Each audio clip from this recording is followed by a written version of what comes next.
I have an image of what home is, but that's my perception of home.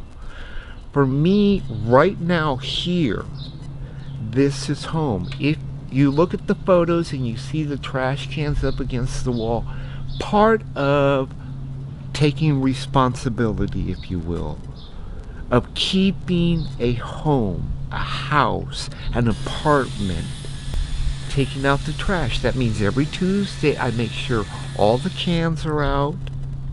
I go away, do my running around. In the evening when I come back, I take the cans in.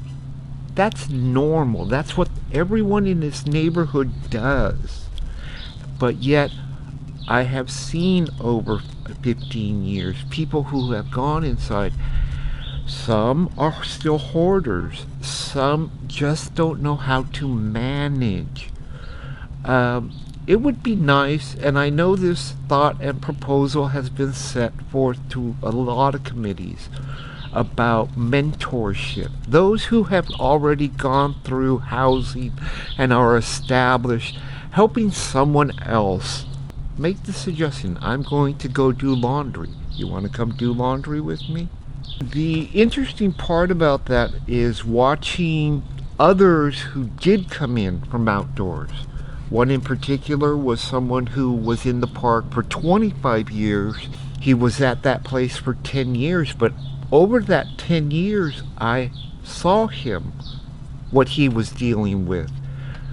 And it made it difficult at times for him to stay there, especially at the end, because there was so much that other people did in his house without his consent. Let me take a shower. Let me eat here. That I would like to do, but I also have learned it does not benefit at the end. A lot of people wind up losing their housing because of that. Chronic homelessness will make you jaded. I was also experiencing the first time being in that transitional state. I was used to, and I knew where to go in Balboa Park, in North Park, to hide from the rain, set up the tent, be secure. This time, everything, and see, that was the whole thing about coming inside. Everything was new. I had learned on parole that I do not like change. Who does, really? But change for me is not like shattering, oh, I can't do it. Change for me is looking at it and recognizing what has to change in me to get ready for it. And that's what the tent out here did for me. It gave me the time to really settle and get myself together because everything was new. It does not happen overnight. To put someone indoors is cool, but are they really ready to do what's necessary? Do they remember how to do what is necessary? Did you? No. What I know about me is that it over the years I have always strived to be indoors, but because of circumstances, and we've spoken about that, it stopped me. But it's really interesting as I watch people who are still outside in Redwood Circle doing their thing. What are they hoping for is I haven't quite gathered that yet. I can't quite grasp where they're at. And it's not that I'm striving to, because I'm only dealing with me. I got used to outside. I know the game outside. I'm not outside, I'm inside now. It's a completely different game. But in order for me to play that game inside, I had to change the game up here.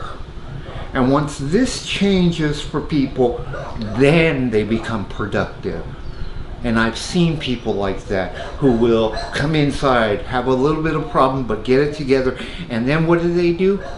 They start being political. They start getting active in other activities and programs that benefit them.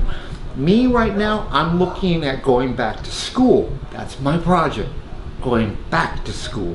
Why? I don't have to be insecure. I'll use Tabor as an example. Tabor went from being a junkie in Balboa Park, causing all kinds of mayhem because he was on meth, has years of sobriety now, is an active working member in society, keeps himself healthy by not needing to use drugs anymore. And it's funny because he'll call me at night and say, oh, I got to do my dishes. Well, why'd you leave him for that time? No, not really. But you know, the idea is that he has taken everything that was outside and changed it for himself. I can still hear in him, yeah, this is what I do for me. And that's one thing about housing. Yeah, we all want it. We all need it. We can't say we don't need it. But when you get it, are you really willing to take the responsibility to keep it? As a kid, I used to have to take out the trash. On Saturdays or Sundays, my dad and I do the lawn, you know. And those are the memories that keep in my head, this is keeping a house. This is making a home.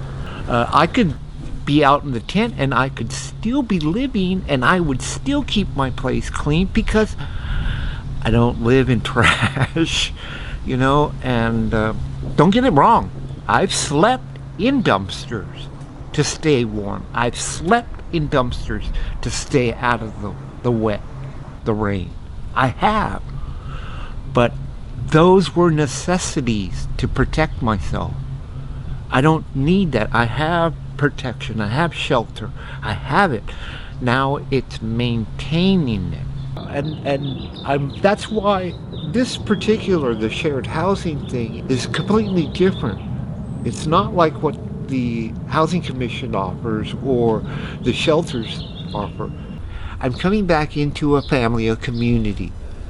And when I feel home, when I feel like this is part of the wholeness of being home in a house, whoever I'm with in that place, I'm coming into agreements that you're living your life, I'm living my life. And the camaraderie, meaning by that, is good morning, how are you? Have a great day. You know, or I'll let like Amelia know, hey Amelia, today I got this, and this. I'm not going to be back until this time. Just so that someone knows where I'm at, you know. That's security.